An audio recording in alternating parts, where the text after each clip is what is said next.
மண்ணில் விழுந்து இளமை மலரின் மீது கண்ணை இழந்த வந்து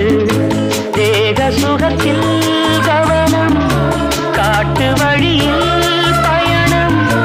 கங்கை நதிக்கு மண்ணில் அணையா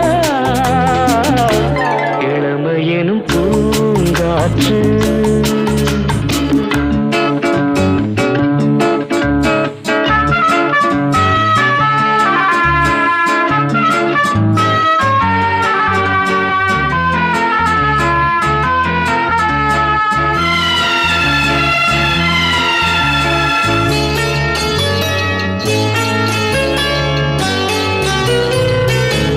அங்கம் முழுதும் பொங்கும்